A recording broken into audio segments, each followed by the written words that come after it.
Ngokhulu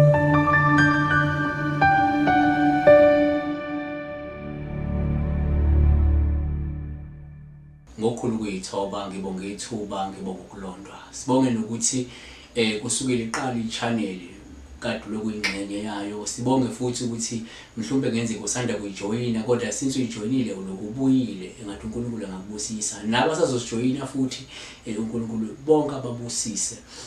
Ngifisa ukukodwa nje ukuthi wonke umuntu ophilayo lo mhlaba nongumlandeli futhi wayi-channel kungathi angakwazi ukuthi noma zikhona izingqinamba zikhona izinselelo bukhona ubunzima empilweni kodwa bese kuba nezixazululo kube nokuqhubekela phambili noma kube nenqubekela phambili kube nokuzuza empilweni kube nokuphumelela empilweni ngenxa kaNkulunkulu esimthembayo. iBhayibheli lisitshela ukuthi konke ku-possible egameni lakhe. Namanje qhubekani uNkulunkulu eniphe ukuphila enilonde enibusise ekungeneni nasekuphumeni kwenu. Sizochaza amaphupho ngethemba ukuthi masichazela ababili namuhla kodwa kuzophendula abantu abangaphezulu kwababili.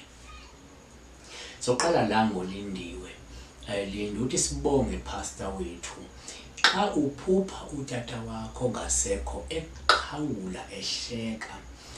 Uma uphupha ke ubaba wakho ngasekho nje lokho kukodwa kuyaba uphawu olungasho ukuthi mhlawumbe udinga ukuqondiswa nokwesekwa noma ukwesekelwa empilweni njengamanje noma ke kungabuye kusho ukuthi uzolithola usizo noma ukwesekwa noma ukuqondiswa umuntu wesilisa ongaba ke isihlobo noma ke umuntu nje ongamazi kodwa uzokwathi kuseke empilweni.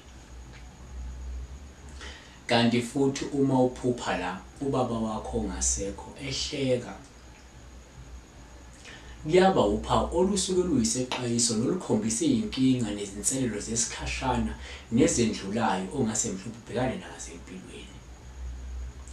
Futhi uma uphupha ke ubaba wakho ongasekho ehleka futhi ejabulile uphawu lolu olungabuye lusho ukuthi izinkinga nezimo zempilo obhekani nazo njengamanje zizophela kungekudala futhi konke kuzohamba kahle empilweni.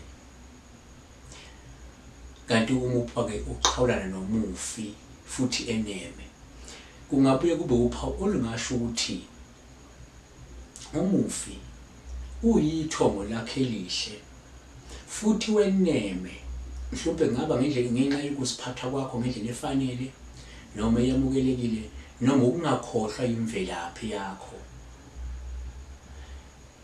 noma ke kukhona okuthile okwenzile okwenzeke ithongo laseliyenama. Kepha ke uma uphupha uqhalana nomufi engeneme futhi ekhombisa intukuthelo lolu ke kuyaba uphawu nosuke selusho ukufekela kwesimo senhlala kahle yakho noma kungabe kusho ukungahambi kahle kwesimo sempilo yakho noma ke usuke ungase ubanjwe ukugula noma ungene ezinkingeni esikhathini esizayo. Kodwa ke asisho kanje kungenzeka ungafuna mhlawumbe uzinuka amakhwapha kungenzeka kunezinto ongazenzi kahle neziculula ithongo yabona.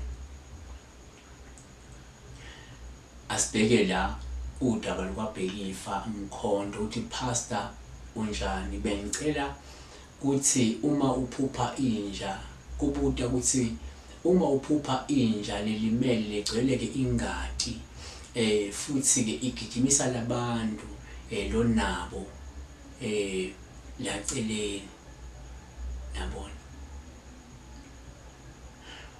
Sikuveze kanje ukuthi uma uphupha inja elimele kungaba ke uphawu olusuke likhomba ukuzwelana kwakho nokuthwala izinhlungu zabanye abantu.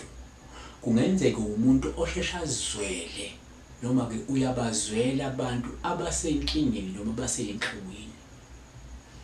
Kanti kuyenzeka futhi uma uphupha inja elimele kube uphawu lweyinkinga nezinselelo okungenzeka ubhekane nazo noma umuntu oseduze nani nawe obhekane nazo yabona. Futhi ke uma ke uphupha mhlawumbe ubona ke inja elimele ijaha abangani bakho kungaba uphawu olungabe ukuthi kungenzeka umlingani wakho noma umngani wakho oqotho ubhekane nezimo ezimbi, futhi-ke unokwexwaya noma nokungafuni ukuthi abanye abantu babe seduze nawe, yabo. Kungasho ukuthi lo muntu oseduze nawe akafuni abantu abathile babe seduze nawe,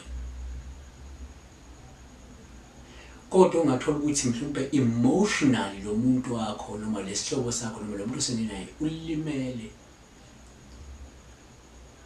kodwa futhi akafuni nabantu abathile babe ingxenye yempilo yakho. Asilibambe lapha. Ngiyethemba lokuthi kuyoyenza isenzi esikushilo nesikukhulumile. uNkulunkulu enibusise, uNkulunkulu enisekele empilweni. Ngiyabonga. Inkosi ithele ukusa.